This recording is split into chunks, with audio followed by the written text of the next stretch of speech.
Body fluids and circulation. You have learned that nutrients, oxygen, and other essential substances have to be provided for all living cells. Also, for healthy functioning of tissues, the waste or harmful substances produced have to be removed continuously.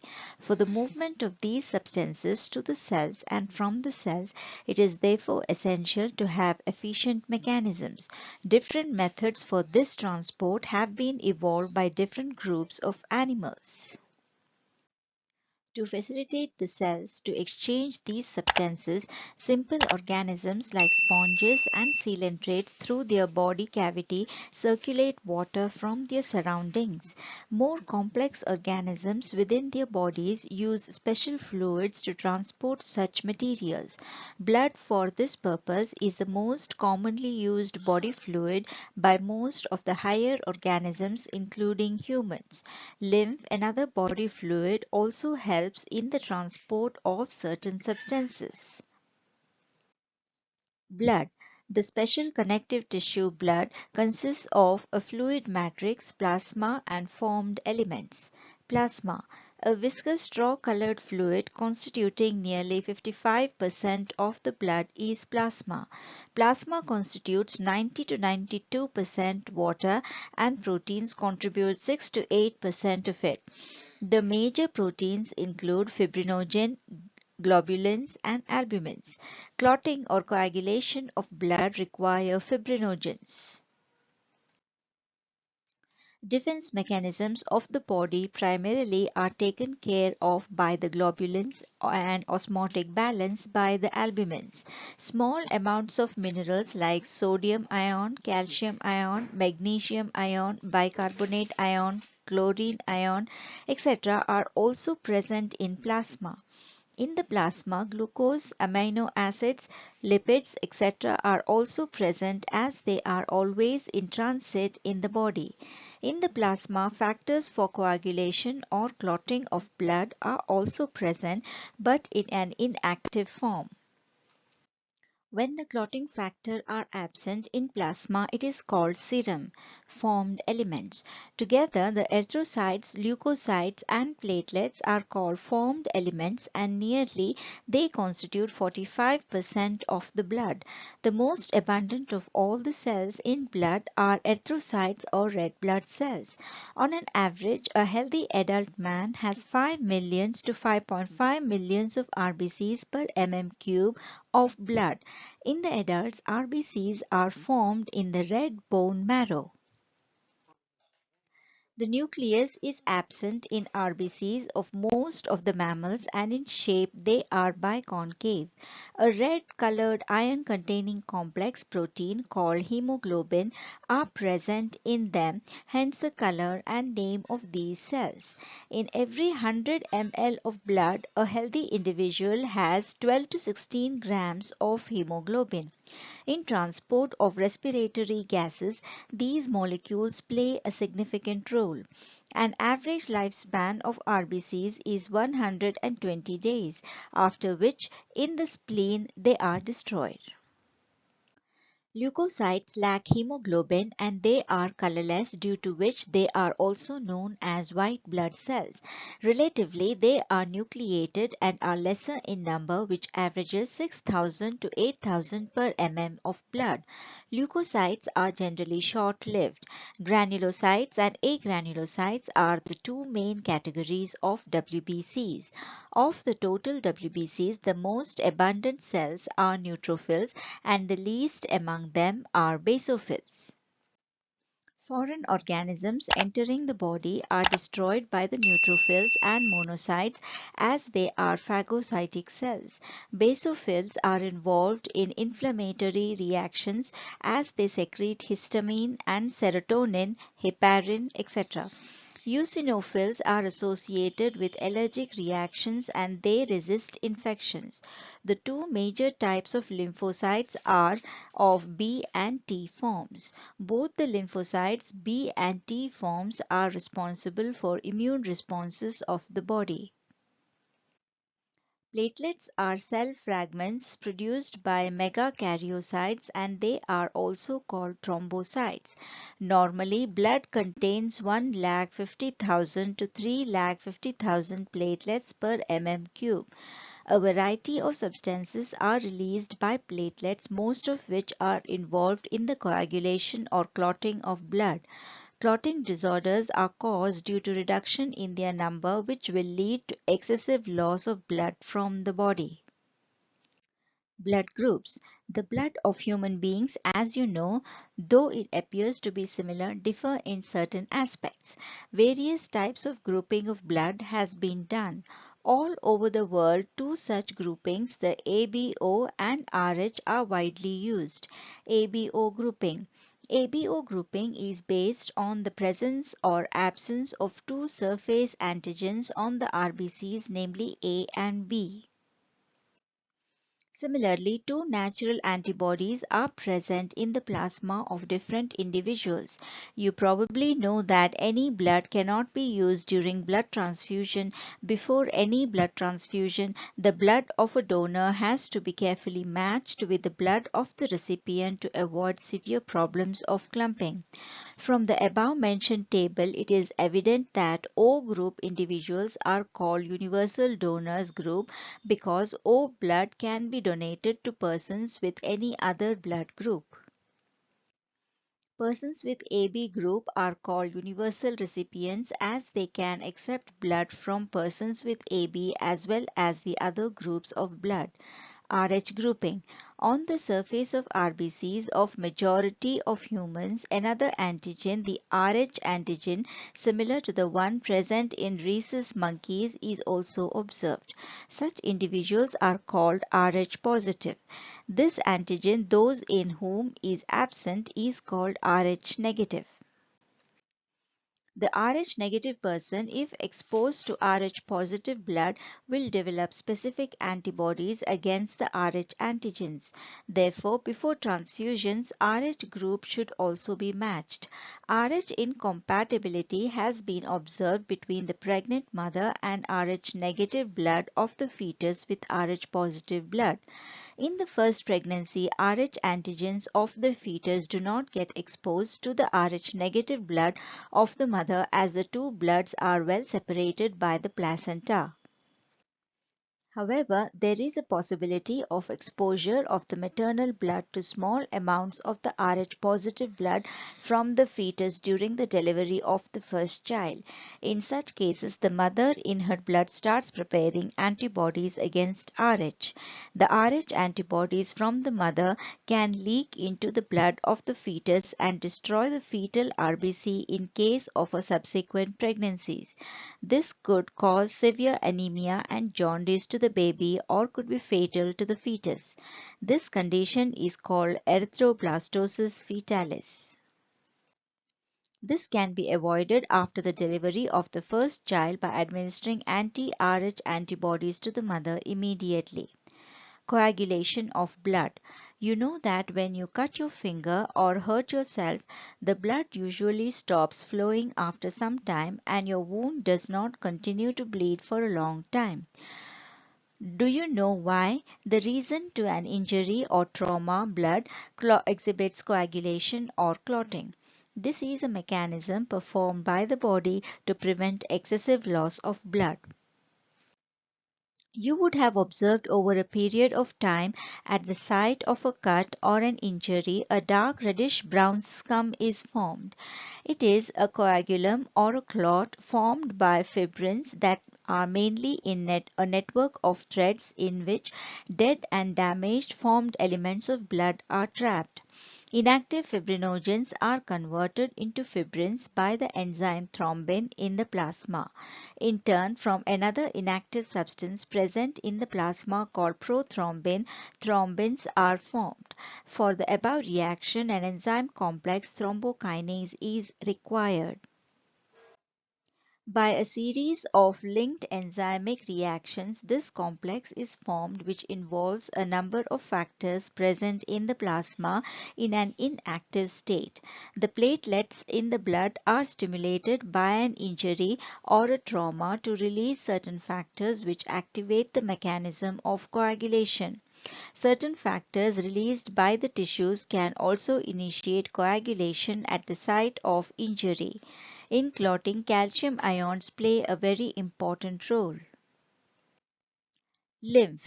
As the blood in tissues passes through the capillaries along with many small water-soluble substances, some water moves out into the spaces between the cells of tissues, leaving most of the formed elements and the larger proteins in the blood vessels. This fluid released out is called interstitial fluid or tissue fluid. As that in plasma, it has the same mineral distribution. Between the blood and the cells, exchange of nutrients, gases, etc. always occur through this fluid. This fluid released out is called interstitial fluid or tissue fluid. As that in plasma, it has the same mineral distribution. Between the blood and the cells, exchange of nutrients, gases, etc. always occur through this fluid. In lymphatic system, a network of vessels collects this fluid and drains it back to the major veins. Lymph is a fluid present in the lymphatic system. A colorless fluid called lymph contains specialized lymphocytes which are responsible for the immune responses of the body. Lymph for nutrients, hormones, etc. is also an important carrier. Lymph in the lacteals present in the intestinal villi absorbs fats. Circulatory pathways. There are two types of circulatory patterns, open and closed. In arthropods and mollusks, open circulatory system is present in which blood pumped by the heart passes into open spaces or body cavities called sinuses through large vessels. A closed circulatory system is present in annelids and chordates in which the blood pumped by the heart is always circulated through the closed network of blood vessels. As the flow of fluid can be more precisely regulated, this pattern is considered to be more advantageous. A muscular chambered heart is present in all vertebrates. A two-chambered heart with an atrium and a ventricle is present in fishes. A three-chambered heart with two atria and a single ventricle is present in amphibians and the reptiles, whereas a four-chambered heart with two atria and two ventricles are present in crocodiles, birds, and mammals. The heart in fishes pumps out deoxygenated blood which by the gills is oxygenated and supplied to the body parts from where deoxygenated blood is returned to the heart. The left atrium in amphibians and reptiles receives oxygenated blood from the gills, lungs, skin and from other parts of the body. The right atrium gets deoxygenated blood. However, in the single ventricle, they get mixed up and pumps out mixed blood. In birds and mammals, the left and right atria receive oxygenated and deoxygenated blood and passes on to the ventricles of the same sides respectively. The ventricles, without any mixing up, pump it out. That is, in these organisms, two separate circulatory pathways are present. Hence, these animals have double circulation. Let us study the human circulatory system. Human circulatory system.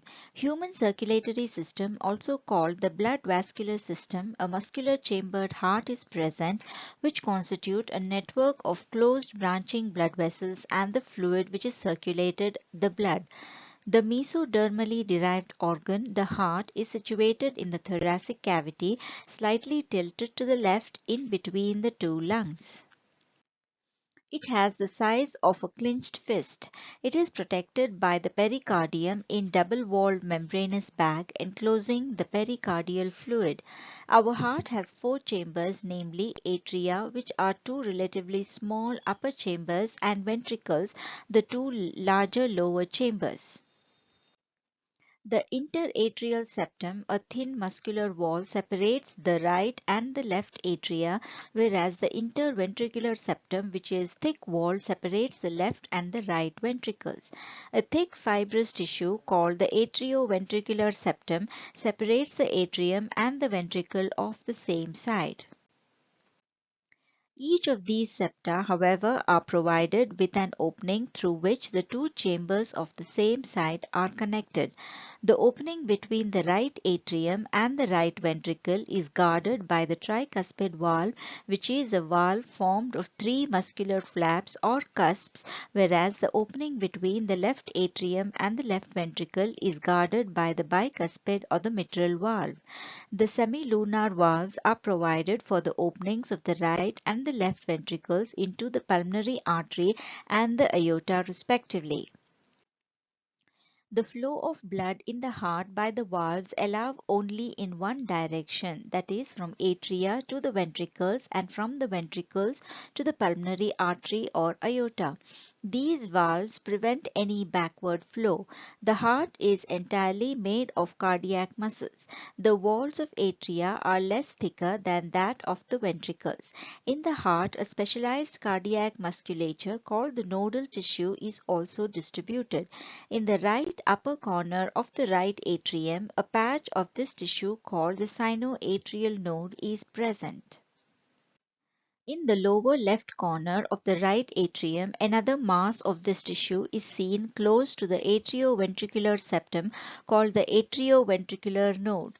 Atrioventricular bundle, a bundle of nodal fibers, continues from the AVN which passes through the atrioventricular septa to emerge on the top of the interventricular septum and divides immediately into the right and left bundle. Throughout the ventricular musculature of the respective sides, these branches give rise to minute fibers and are called Purkinje fibers.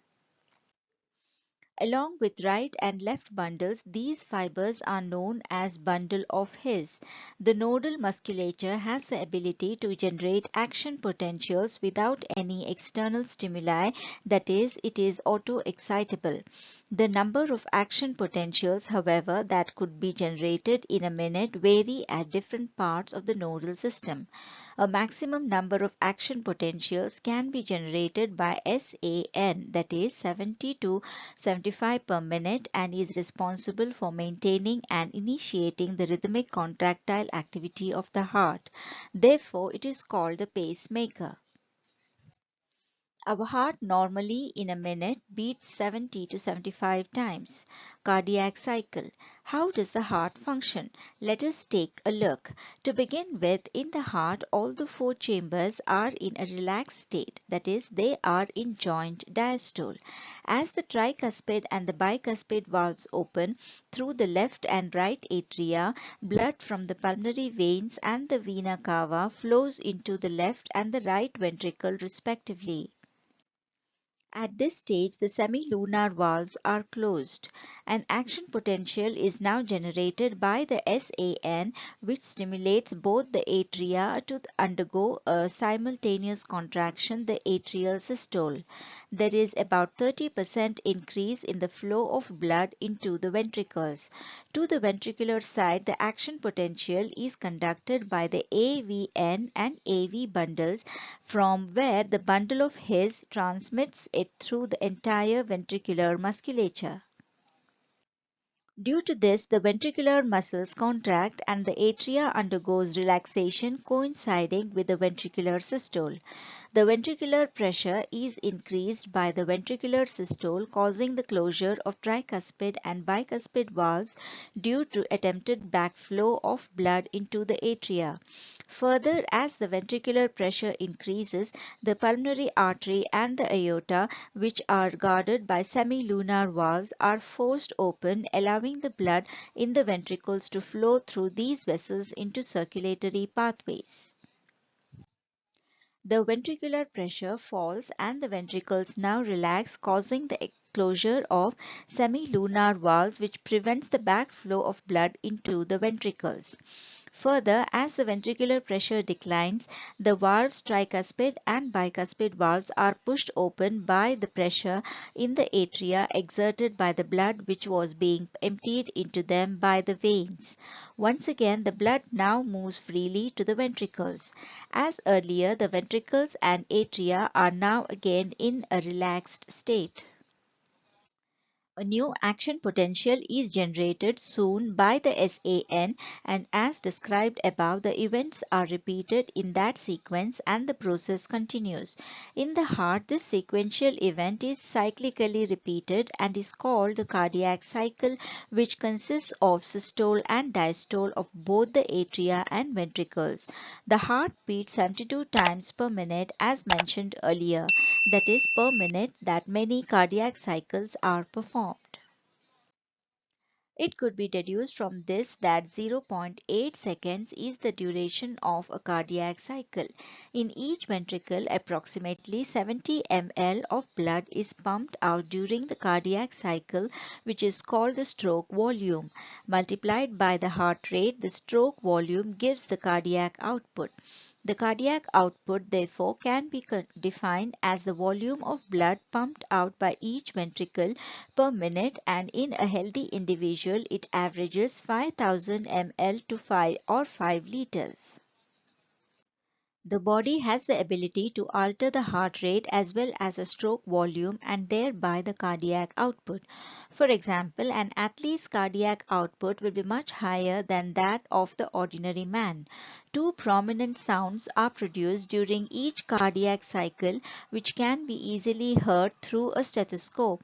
Associated with the first heart sound, lub, is closure of the tricuspid and bicuspid valves, whereas the closure of the semilunar valves is associated with the second heart sound, dub. These sounds are of clinical diagnostic significance. Electrocardiograph. The scene from a typical hospital television show you are probably familiar with is hooked up to a monitoring machine is a patient, and the machine shows on the screen voltage traces and makes the sound beep beep beep beep as the patient goes into cardiac arrest. An electrocardiogram is used to obtain from this type of machine. A graphical representation of the electrical activity of the heart during the cardiac cycle is ECG. A patient is connected to the machine to obtain a standard ECG by 3 electrical leads to monitor the heart activity continuously. Multiple leads are attached to the chest region for a detailed evaluation of the heart's function. In the ECG, with the letter from P to T, each peak is identified that corresponds to a specific electrical activity of the heart. The electrical excitation of atria is represented by the P wave, which leads to the contraction of both the atria. The depolarization of the ventricles is represented by the QRS complex, which initiates the ventricular contraction. Shortly after Q, the contraction starts and marks the beginning of the systole. The return of the ventricles from excited to normal state is represented by the T wave. The end of systole marks the end of T wave. Obviously, in the given time period, by counting the number of QRS complexes that occur, the rate of heartbeat of an individual can be determined. Since from different individuals, the ECGs obtained for a given lead configuration have roughly the same shape, and from this shape, any deviation indicates a possible abnormality of disease. Hence, it is of great clinical significance. Double circulation. The blood pumped by the right ventricle, as mentioned earlier, enters the pulmonary artery, whereas the blood is pumped into the aorta by left ventricle. Into the pulmonary artery, the deoxygenated blood pumped is passed on to the lungs, from where the pulmonary veins carry the oxygenated blood into the left atrium. This pathway constitutes the pulmonary circulation. A network of arteries, arterioles, and capillaries carries the oxygenated blood entering the aorta to the tissues from where a system of venules, veins, and vena cava collects the deoxygenated blood and empties it into the right atrium. This is the systemic circulation. The nutrients, oxygen, and other essential substances are provided by the systemic circulation to the tissues, and for elimination it takes away carbon dioxide and other harmful substances. Between the digestive tract and liver, a unique vascular connection exists called hepatic portal system. The blood from intestine to the liver is carried by the hepatic portal vein before it is delivered to the systemic circulation. In our body, a special coronary system of blood vessels is present exclusively for the circulation of blood to and from the cardiac musculature. Regulation of cardiac activity. Intrinsically, the normal activities of the heart are regulated, that is, auto-regulated by specialized muscles, hence the heart is called myogenic. Through the autonomic nervous system, the special neural center in the medulla oblongata can moderate the cardiac function. Through the sympathetic nerves, neural signals can increase the strength of the ventricular contraction, the rate of heartbeat, and thereby the cardiac output. Parasympathetic neural signals, on the other hand, decrease the speed of conduction of action potential, decrease the rate of heartbeat, and thereby the cardiac output. The cardiac output can be increased by adrenal medullary hormones. Disorders of circulatory system. High blood pressure. For blood pressure that is higher than normal, the term is hypertension. In this measurement, the systolic or pumping pressure is 120 mmHg and the diastolic or resting pressure is 80 mmHg. It shows hypertension if repeated checks of blood pressure of an individual is 140 by 90 or higher. Heart diseases are caused due to high blood pressure, which also affects vital organs like brain and kidney. Coronary artery disease. The vessels that supply blood to the heart muscles are affected by coronary artery disease, often referred to as atherosclerosis. It is caused when the lumen of arteries become narrower by deposits of calcium, fat, cholesterol, and fibrous tissues. Angina. It is also called angina pectoris. When no enough oxygen is reaching the heart muscle, a symptom of acute chest pain appears. Angina is more common among middle-aged and elderly, but it can occur in men and women of any age. It occurs due to conditions that affect the blood flow. Heart failure. The state of heart when it is not pumping blood effectively enough to meet the needs of the body means heart failure. Congestion of the lungs is one of the main symptoms of this disease, due to which it is sometimes called congestive heart failure. Heart failure is not the same as cardiac arrest or a heart attack. Thank you so much for watching. Please share this video with your friends. Leave your comments below. Please subscribe to my channel for more content. Click that bell notification that would let you know when a new video is uploaded. Thank you so much for watching. Once again, please subscribe to my channel for more content. For more videos, please check the description box down below.